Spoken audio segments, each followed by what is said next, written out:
Hello everybody, I'm Raphael Perry and it's time for some more Tainted Grail tonight. And in tonight's episode we're going to take a trip to the museum. I've been meaning to do this for a while. We'll see if it's changed since the previous versions of Early Access. Perhaps it has, maybe it has not. But that's all going to be okay, because we'll go to the museum, we'll hopefully learn something to do with some of our quests, and then we'll probably go outside and look for something nasty to kill. Something that wants to do us in.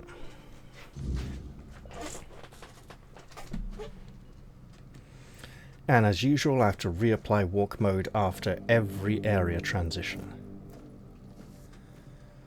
Hello. Welcome to the Museum of the Horns of the South, the southernmost keep under Camelot's jurisdiction. My name is Rydderic, and I will be happy to introduce you to the rich history of this fascinating place.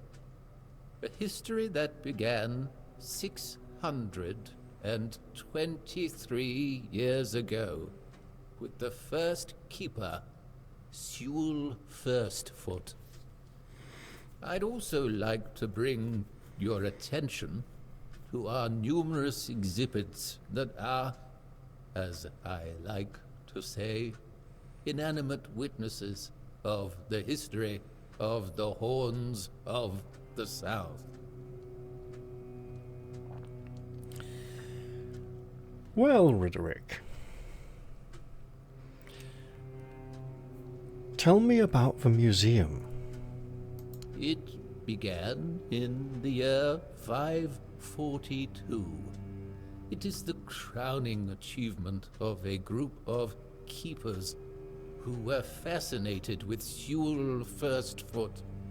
It took them years of tremendous effort to finally open an institution devoted to research and education, worthy of commemorating Sewell's great legacy. The first keeper of the museum was Gladwin Flanagan, who was personally appointed by Captain Berach the Black. Flanagan with only 2 N's I see, and not 3. There should probably be 2 there. Sewell. I've heard a few things about him. I don't doubt it. Since Sewell Firstfoot was a remarkable figure, well known to every keeper, drawing on available sources, we can claim with almost absolute certainty that Sewell Firstfoot was the first man who ever set foot on the island of Avalon. As you can probably guess, that's where his moniker, Firstfoot, comes from. Quite right. And I presume that was just the first of his many great deeds, as you seem to revere him quite thoroughly. Oh, of course. Sewell was an outstanding commander whose strategic mind, bravery, and charisma contributed to our capture of the South from the Four Dwellers. He was also the founder of the Horns of the South, so I can say with absolute conviction that if it were not for Sewell Firstfoot, we wouldn't even be standing here having this conversation. I suspect Rydderic's voice actor is American. He said contributed instead of contributed, and there was another word where he came up with a very American cadence as well, which was interesting. So, what manner of exhibits do you have here? The museum holds a collection of 72 items of the so-called movable, tangible heritage. The collection includes big and small items that represent the world surrounding the keepers of the Horns of the South, from the 1st to the 6th century of the Avalonian era. Here you will find militaria, craft tools, everyday objects, furniture, textiles, coins, religious artifacts.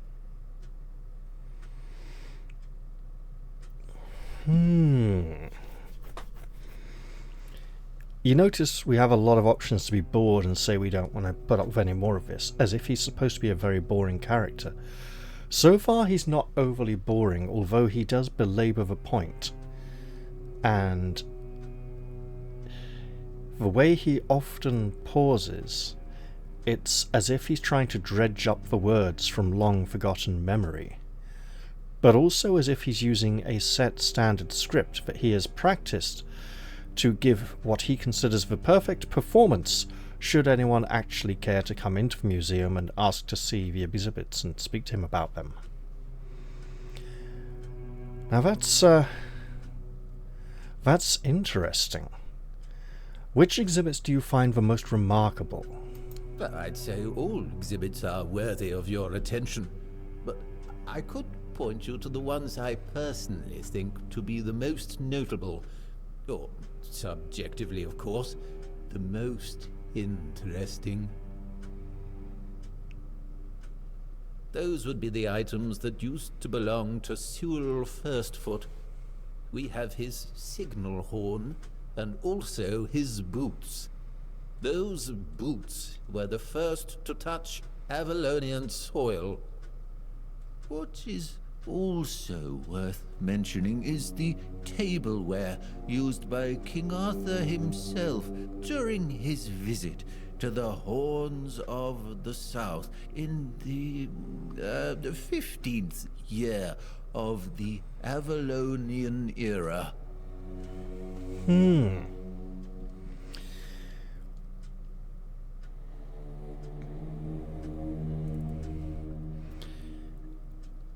You have Sewell's authentic boots? Perhaps you could tell me some more about those. They must be pretty old by now. Yes, it's remarkable, isn't it? You can find them in the central display. Sewell's boots were sewn from 3 pieces of tanned calfskin, tied at the top with a leather strap. The seam goes through the middle of the instep, which is decorated with ornamental embroidery. On the outer side of each shoe, you can find a decorative brass buckle with the motif of the Camelotian bear. It is notable that even after 600 years, they are still excellently preserved, which is unusual considering the high humidity in this area.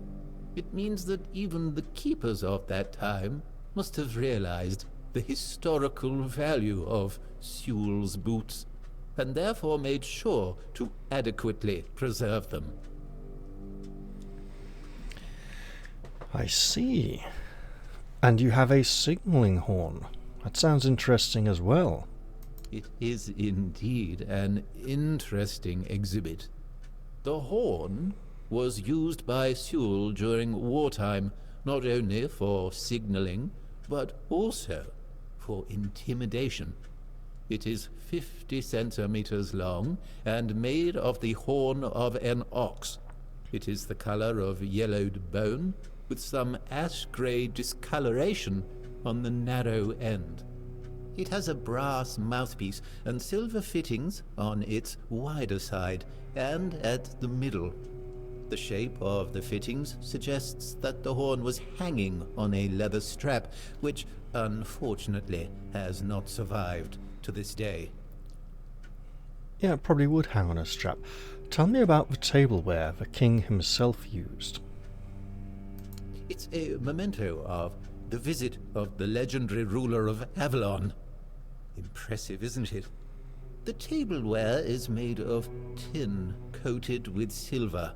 It consists of a plate, a bowl, and a chalice.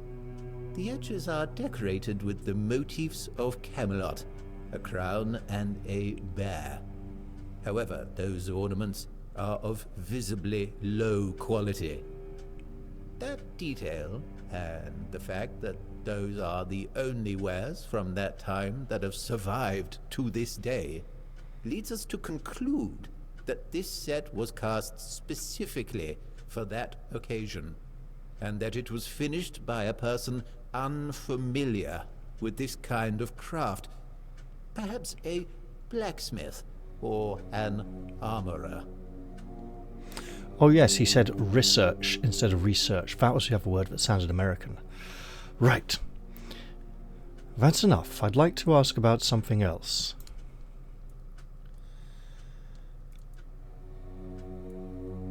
You know what? It's been great listening to you. The one who walks with me has greatly enjoyed this reminiscing. Could you tell me something more? Really? Do you mean it? Thank you. That's really nice to hear. I'm not used to positive feedback. Usually people only come here when they've had too much to drink and decided that it'd be fun to come over and start mocking me, or touching the exhibits with their greasy fingers.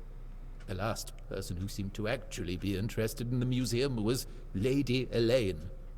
We talked a bit about Captain Lex and the trip that ended tragically in the year 513. Funny you should mention that. It was described in The Last Voyage of the Andraste. An interesting read, although I'd say it should be classified as fiction. Lady Elaine thought differently. Apparently she's looking for the wreck of the Andraste. Can you believe that? I can. She's asked me to help her. Oh, that's excellent. I have a lot of respect for that kind of archaeological endeavor, even when it's based on incorrect assumptions with regard to the subject of the research. But if you happen upon any interesting objects during your search, please don't forget about the museum. You know, Lady Elaine asked me to see if I could have a look at the logbook of the Andraste. Could I see it, please? Do you mean the document with information about the course, weather, position, and speed of the ship, as well as all of the stops and other occurrences kept by the captain or the first mate? More specifically, the document from the bridge of the Andraste, which sank tragically in nearby waters in the year 513. Indeed, we have it. Please wait here. Here it is, though I doubt those records will tell you anything, since the weirdness surrounding Avalon made sailing impossible. The knowledge of the precepts of navigation has been forgotten. So then you say it is of no use to us? Is there no way to find the Andraste? Oh, no. We know that. You should have mentioned that you're looking for the wreck of the Andraste rather than the logbook. Every keeper knows that the Andraste was swallowed by the ocean. It's near what's currently known as Smuggler's Bay. Here, I'll mark it on your map. Well, thank you.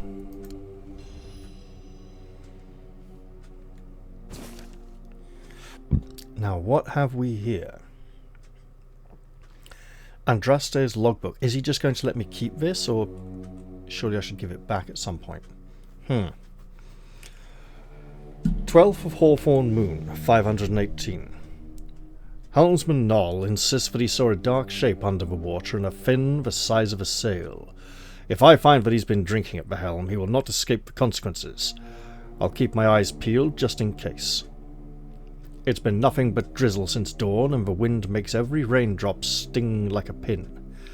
Thankfully, we'll soon reach the southern coast. Hour 1.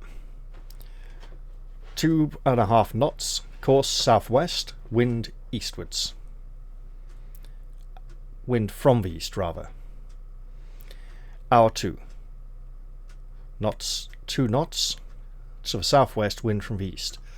Hour 3. 2 knots, southwest, wind from the east.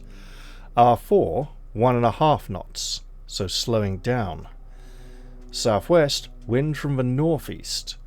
So we have moved south of the eastern wind to the point where it is now coming from the northeast rather than the east. All the wind has changed. Hour 5, STS. Stationary something? I'm not sure.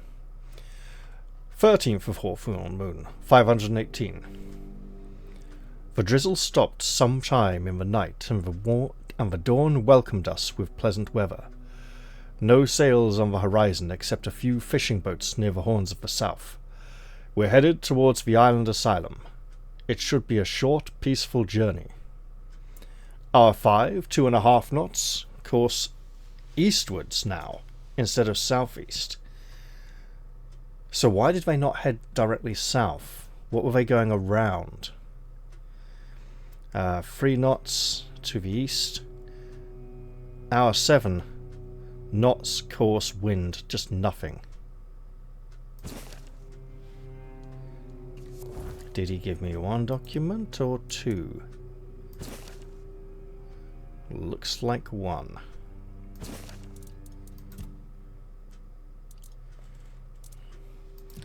What have we here? We have points, and points mean prizes. Let us enjoy the contents of a museum. An old scroll, a statue of significant size with a very late medieval heading for Renaissance 2-handed sword, a beautiful carpet, well, that's beautiful, a spoon, looks like a wooden plate, wall hanging, couple of very bent pole arms, some boots, a bag containing what might have once been coins and something in front of it, the horn itself, a statue of a little gargoyle, not quite sure what that is, scrolls, earthenware. I know not this statue. Lady of the Lake, perhaps?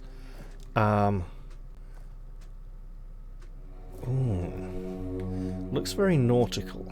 Could celebrate the great sea monster. Another statue. A man with a moustache and maybe a bit of a beard. And a hat or helmet. Could be a wizard. There's some cider, which I'm not going to steal. I'll leave the poor man to his work. Oh, and what are these? More documents in the collection. Alright. Well, we got some experience and a level. Let's head outside. And now that I'm outside, I would like to look down and see if the wood appears to... Yes, some wood appears to have replenished for the cutting.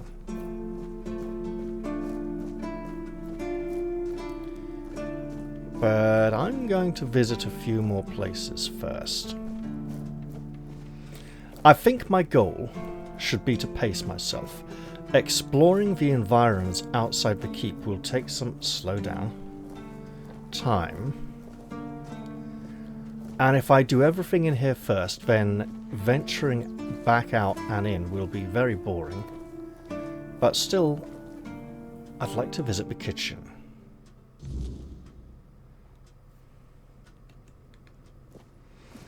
This is the foul-tempered cook, if I recall. You? Ah, shit. Another mouth to feed. Teargas must have been off his rocker if he thinks I can feed everyone with a little... I'm serious. If we don't open the keep soon, we'll have to start eating rats. Not that I can't cook them in a way that makes you think it's chicken. Interrupted himself there.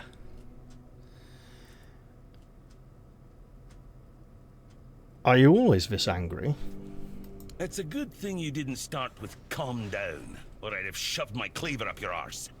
Yeah, I'm pissed off. Because our gracious sovereigns recently decided to let in a bunch of refugees from the villages. They say they're running from the weirdness, but who knows, really?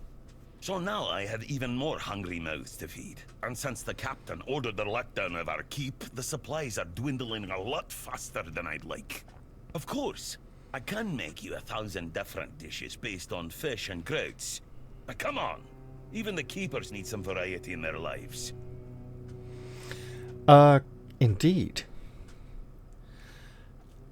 Look, I'll be going outside the walls. Do you need anything specific? Wow, an adventurer, are you? I'm good for now. But if you find something interesting, you can drop it off here. And, as a sign of goodwill, I'll allow you free reign of my kitchen. If you need to cook something, go ahead. Could you teach me a few recipes to cook? Oh, this is new. Maybe we'll get along after all. The dimwits here never want to learn. Only eat. Alright, let's see what you got. You have Cooking for Resistant Part 1, Cooking for Resistant Part 1, and Cooking for Resistant Part 1. Something tells me these three titles should not have the same title. These three books should have different names. 100, 300, 200. These are recipes I don't know. This is recipe I know. Now,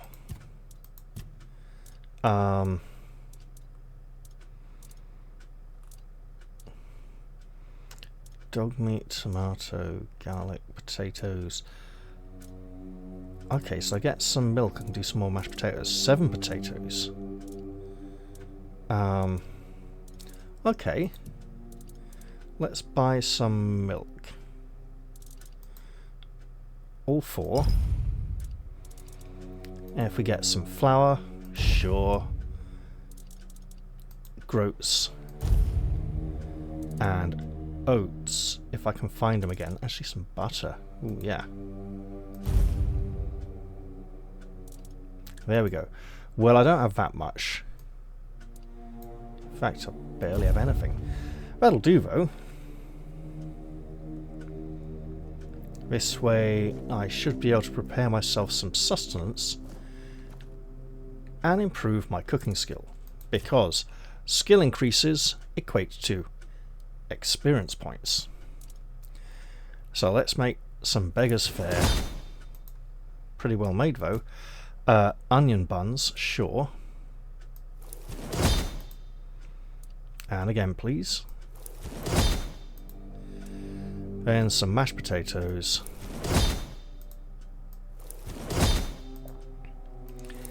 Since food is a manner of slow release healing, I should use it out of combat and endeavour to use potions in combat. Most importantly, though, I've got some experience there. We have some food. We have some food, it's fine.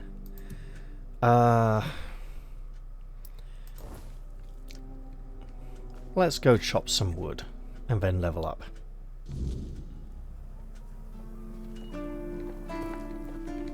I already pressed the button. If you press the button too soon after an era transition, it seems to not work. Wow, I've had 2 autosaves, 3 autosaves since walking out that door. That might be a bit much. Bloody hell, and there's another one. There's a proper one. Okay. Game might be a little bit hyperactive on the autosaving at the moment. Here we are, so what? 2, 4, 6?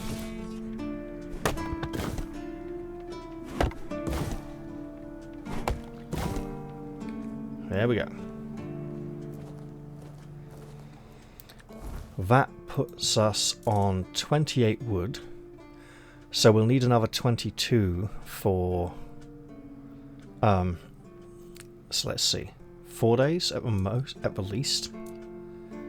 Possibly more.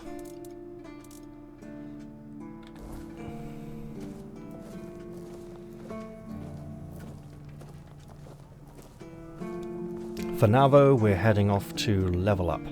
I'm not going to craft anything before leveling, because if I increase the practicality stat, that should affect my leveling. Sorry, affect my crafting, which is probably a good idea right about now. Additionally, crafting will be a good way to increase my levels early on without too much risk. That being said, today I'd like to take the path that led me to my new mace, where I saw a walking corpse that I would like to go and deal with. Alright. Yep, I want to improve practicality.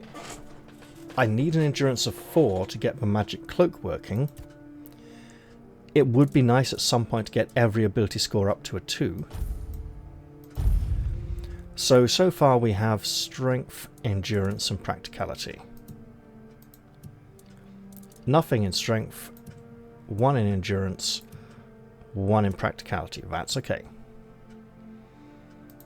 What would I put it in strength though? Increased damage, staggered enemies, but I'd have to stagger them. Increased damage based on weapons weight, good for mace. When below 30%, I'm gonna... Nah. See, there are just so many good things over here, such as this, which allows me to sell things for a higher price. I'm still very concerned by this, right? Increase armor weight thresholds. It's all about making the armor lower. Making the armor making us capable of carrying and bearing more armor while staying in the lighter armor categories. The only way I can see this working, now let's see, look at this, right? Strength, no, armor weight multiplier, so strength reduces the armor weight multiplier, whatever that is, right? Endurance increases the encumbrance limit, which may increase the armor weight categories as well, right, for thresholds. When I go to the blacksmiths and improve armor, I have options to reduce the weight of armor.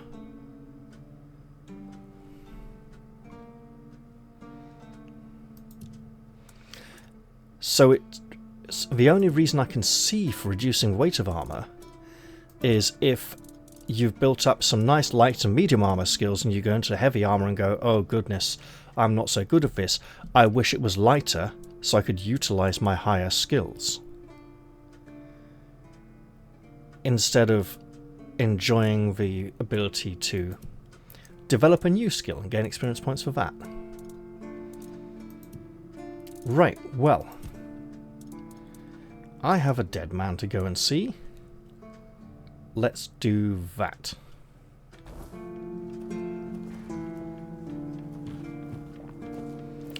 And once we're outside, we will start running through the countryside to, a little bit of a light jog to build up our endurance, and also because we spent some time in the morning going to the museum and chopping wood and visiting the kitchen. Mainly we're doing this for the leveling though.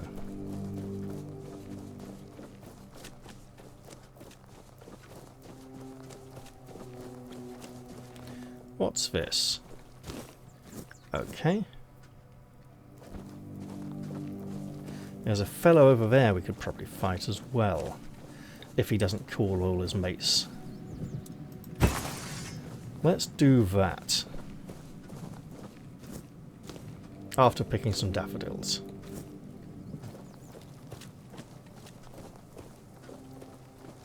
Alright, you. You look like you bore me no goodwill. You'll have to do better than that.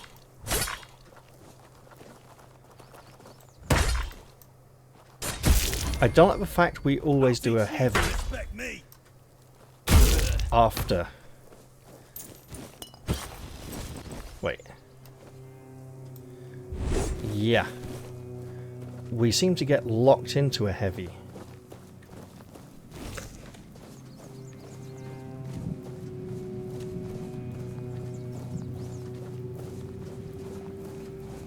After blocking.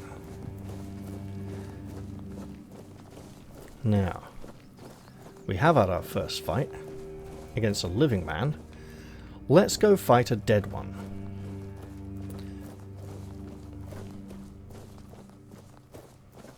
Now, if he's all the way over there, we have a skill we could probably develop a little.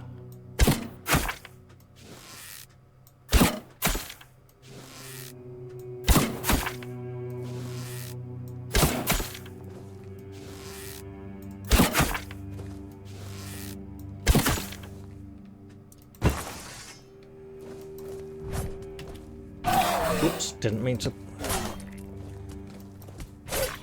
There we go. Didn't mean to jump.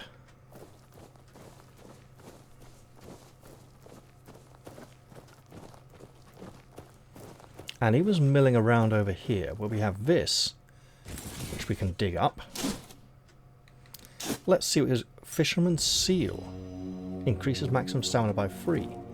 And some copper ore that we can mine with our pickaxe. Let's do that. Alright. Let's get our bow back. As we're currently on the high path, and there's a dead body walking around. It might not be the only one. Oh, it is definitely not the only one, okay.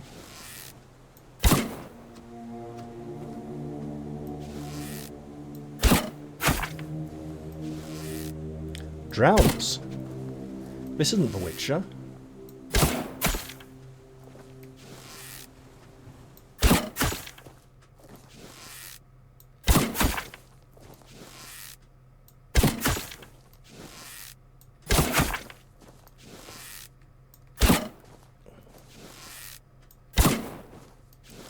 Excuse me?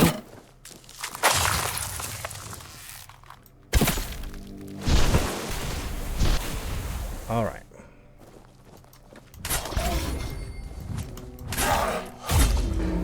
Right, let's drink a potion.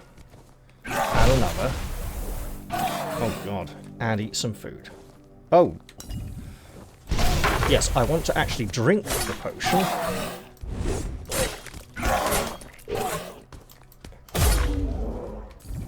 There we go.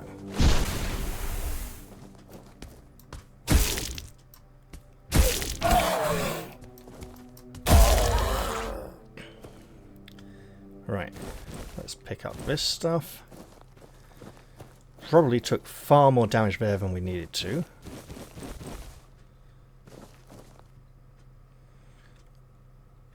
Because I kept pressing the switch button to swap. I kept pressing C instead of X. X to consume, C to swap between items. Now. Oh. Iron.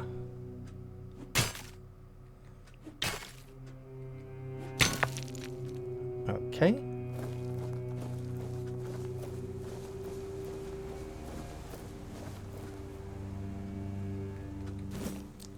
Milkweed. Alright. It would almost seem like I'm playing Maelstrom with fixation on herbology. Now, we got some huts there and some creatures that look like something very nasty I've not encountered before, which would also probably see me dead, so I will not engage. I will instead pay heed to the skies, but come round here to this druidic shrine just in case. Make an offering of animal parts. 1 animal component for 10 experience. Okay, we got a lot of weird plasm, so let's just do 2 of those. And leave it at that for now. As I don't know which animals are components are likely to be useful for me? The answer is probably all of them. Oh, dig up this. But then we really must be getting back to the keep. Coin, monster brain, aromatic remedy, and wolf fangs. Okay.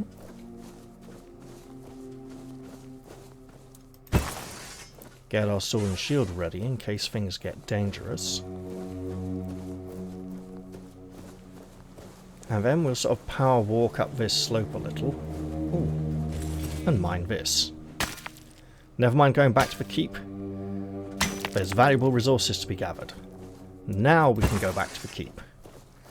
And we'll be wanting to replace our cracked shield with something better as soon as we obtain it. Whatever that may be. We have not yet put the new mace we found in that chest. That locked... Well, yeah, I suppose it's a small chest. To use yet. But the time will come. Eventually, at some point. Let's run a little for the experience.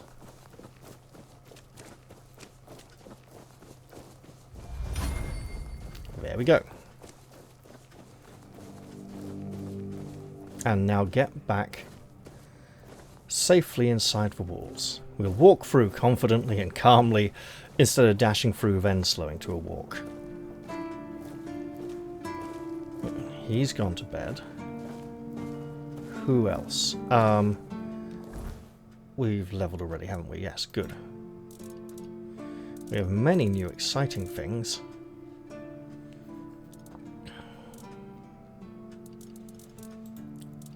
Including a new magic ring. Increases encumbrance limit by 25. Would that be this? Or no, this seems to only be equipped armor and weapons, right? We don't seem to have an encumbrance limit here. So it may just be this. I don't want to take it off and find out if that suddenly drops. Wait, no, it can't be. 17.8. Increases armor by 1.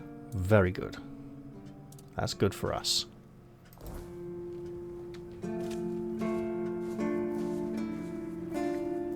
Oh, and you're probably just going to berate me. You're the reason they put me here. You just wait until they let me out. I'll beat you so hard your own mother won't recognize you. Come a little closer so I can spit in your face. A drunk keeper guarding the gate. You did this to yourself. Nobody asked your opinion. I drink because I want to. I drink because guarding that empty gate is the most boring shit in the world. What's it to you, anyway, huh? Maybe I was drunk, but the gate was guarded. It's not your damn pin, I wouldn't even let you in. But all is not lost. We can still be friends. Listen, just pour something delicious down my throat, huh? And I'll forget this insult. I'm not guarding the gate right this second, am I? There's nothing wrong with having a little sip, right? Come on, don't be like that. Just a drop. That's all I ask.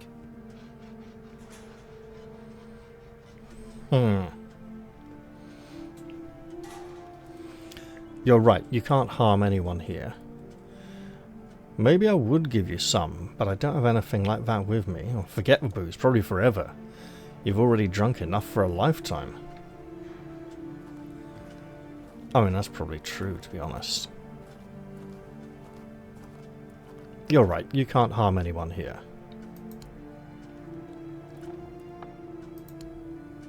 I'm not going to give him any of our alcohol. Although, since we're trying to impress the... what's his name? Chap who manages resources. Like equipment and provisions and supplies. I think it starts with an O. Anyway, since we're trying to impress him by getting on friendly terms with people in the keep, giving some drinks to the drunk man may be appreciated. He might say, you know, he's come to learn the error of his ways, and we were really nice and did him a great favour while lying through his teeth and being completely rat-assed.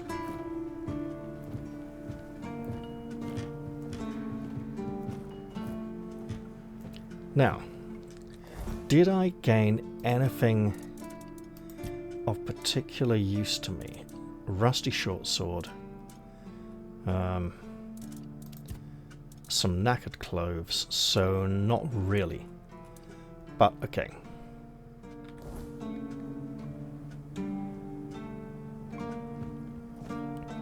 I've made food. I can go make potions.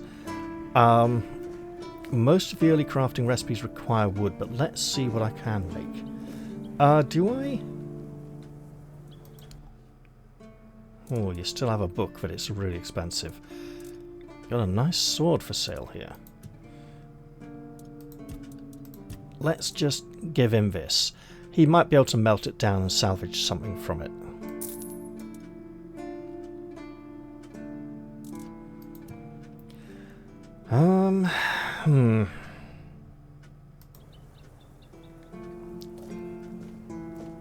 Let's go review our crafting chances. 52% of... okay, 14.7% chance of worse. So we'll make something, probably, if we try this. Two-handed. Ranged weapons seem to be guaranteed. 67.4% broken item. Broken. Okay, so we can make axes reasonably reliably. Oh, we could make a good shield. Let's do that. A weak kite shield. Dare we try again? Let's try again. Third time. No, we're using a lot of wood.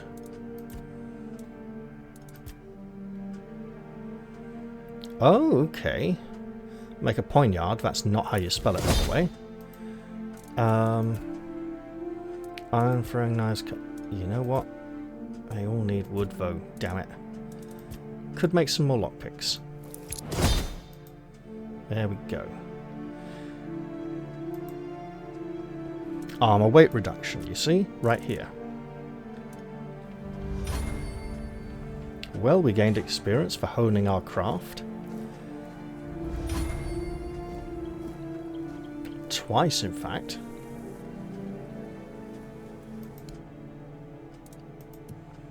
Alright.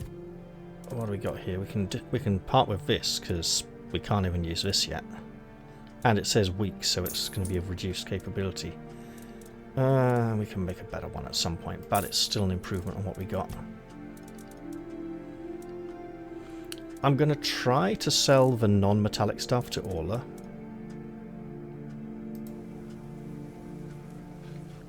And we were at 28 or 22, I think 28 wood. We need to replace that badly.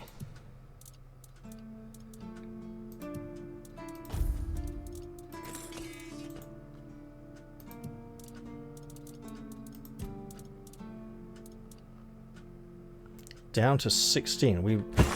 That second roll on the shield, trying for a better one. Oof. It got us some experience, I suppose. We can do it again in the future. And while we might find the occasional bit of wood out in the wilderness, chopping wood here seems to be our main recourse.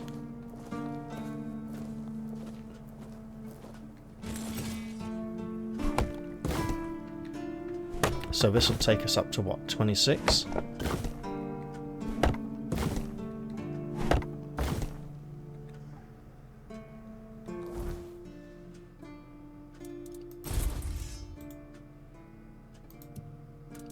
Indeed. Let's see if we can make a few potions with the alcohol that we have.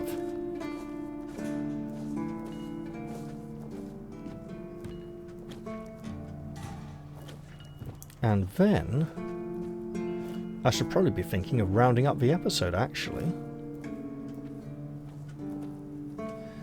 So I'm thinking in future we'll go outside, fight some more bandits, brigands, ruffians, vagabonds, knaves, scoundrels, call them what you will.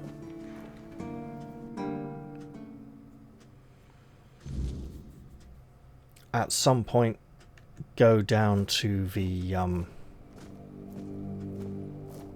village again. Well, we've used healing potions, so we should seek to replace them. There we go.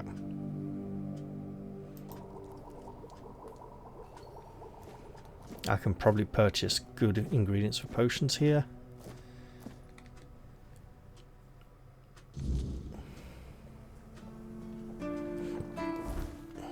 Let's see. Small. I mean, we've made 7 of those. 2028. 120 over 6. See, food is the way to go out of combat. Would be nice to get our skill up enough to risk crafting the leather gloves. And we still need to try and get the helmet and body armor that he taught us how to make. They're going to be a long way off. I think we're going to have to try and get our crafting skill up to what, like a 16 or 17, just to stand a chance. A sort of 50-50 chance, you know. So those are long-term projects. A short-term project would be selling some of this crap to Orla. She's got the inventory, she's got the cash, we've got the goods to part with.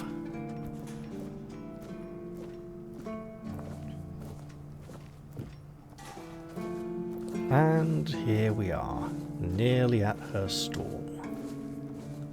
Why, Orla, see what wonders I have for you.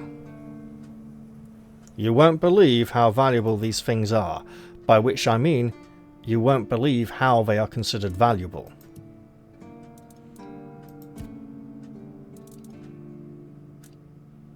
Okay, we'll sell you that as well. Have a treat.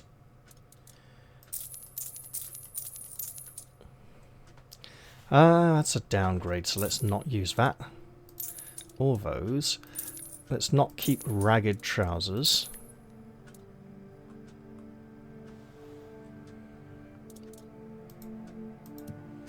And she does now have this sketchbook, which may at some point... I'm not sure if we're able to sell our sketches or something. It looks like an overly complicated way to take screenshots. Perhaps we will have a quest to go and sketch particular locations at some point. Who knows? For now, though, I think I'm going to end the episode here. There's also a notice board over there we should probably go and look at some point. I hope you've all enjoyed this one, and I'll look forward to seeing you all in the very next episode. I'll say goodbye for now, though, and cheerio, everyone. See you all soon.